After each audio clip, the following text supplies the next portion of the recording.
Now, every once in a while, companies might think to themselves, uh, nah, though. How about the No. thing you bought you don't get to keep? What? Who would say that?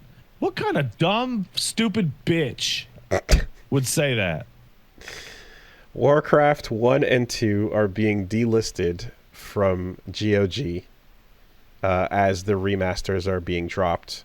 However, Good Old Games says that they're going to preserve them anyway, are handing out a discount and announcing a new policy for preservation of all delisted games on the platform.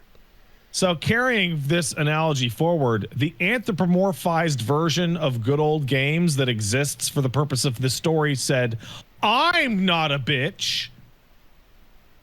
You can keep your shit forever if I sold it to you.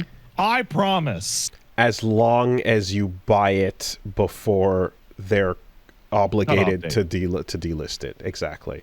So Blizzard literally can't do anything fucking right. Like, they showed off those Warcraft remasters and they said that they were going to go back and remaster Warcraft 3. And it was like, yeah, you know what? That's good. And now it's like, by the way, if you bought it somewhere else, you can go fuck yourself because you got to get it on the Battle.net launcher. Yeah. So, obviously getting people over to the Battle.net launcher or to spend, $40 on the remaster or whatever the case is. Your incentive to go to Good Old Games has been the ability to buy the original version of the game without DRM and pretty straightforward with its installation and the way it more or less was, back when you first got it. So Blizzard has basically, announced that, delisting that shit, making it so that you can't get access to it unless you go over to, again, to the remaster or to Battle.net. And this is 1 month after those remasters dropped. And so Good Old Games, which preservation and shit has been their MO for a while, basically went, okay, well, as of December 13th, you're going to have to, you're not going to be able to buy the games anymore from GOG Galaxy. So use the discount code Make Warcraft Live Forever, and you'll knock $2 off of the already $15 for the Warcraft 1 and 2 bundle. And that'll be specifically for getting it before the delisting day. And then you will be able to play whatever you get from them, even if it gets delisted forever. And then they also, with that, have announced a policy for the preservation program that's basically trying to make sure that anyone who buys something from the store, the process of getting it delisted does not affect what you own and your ability to play it no matter what. They will always be supporting stuff that was once listed if it's owned by anybody, even long after the company in question no longer gives you access to those things. So that's awesome as fuck. And in particular, it's like, I prefer Steam in general. But every now and then, I'd go and buy a game on GOG specifically because I want a locked down offline version that will never, ever, ever be fucked with ever again. Mm-hmm. Like, I bought Dragon Age Origins on Good Old Games because that's the best place to buy it. And you don't have to worry about EA coming in and shitting all over the fucking thing with some bullshit.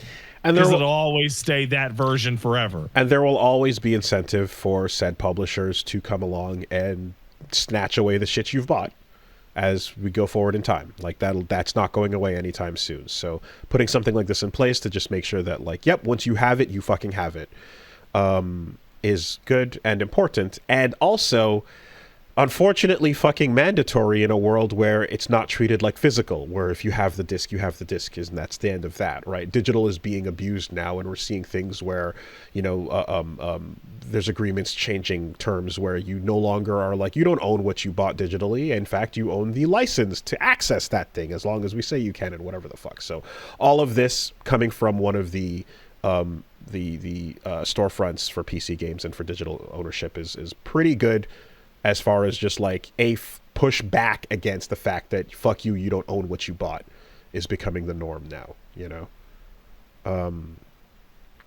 Good shit to GOG.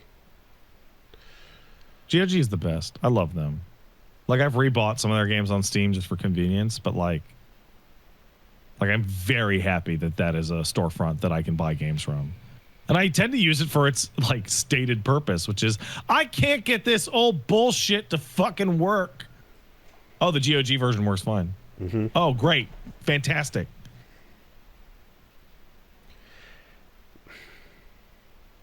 And then there's the part of it where it's just like, the shittier you get about this stuff and the less options people get, the more they're going to be like, okay, fine, fuck you then.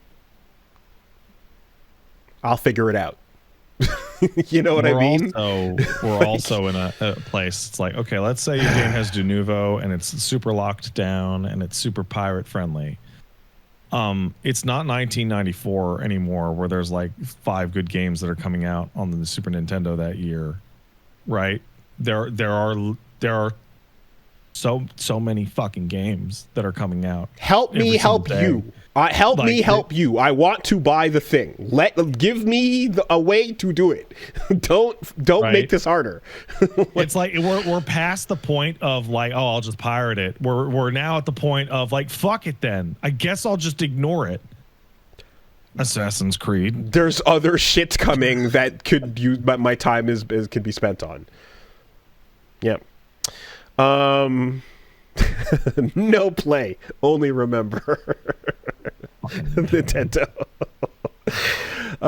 Yeah, so good stuff to that.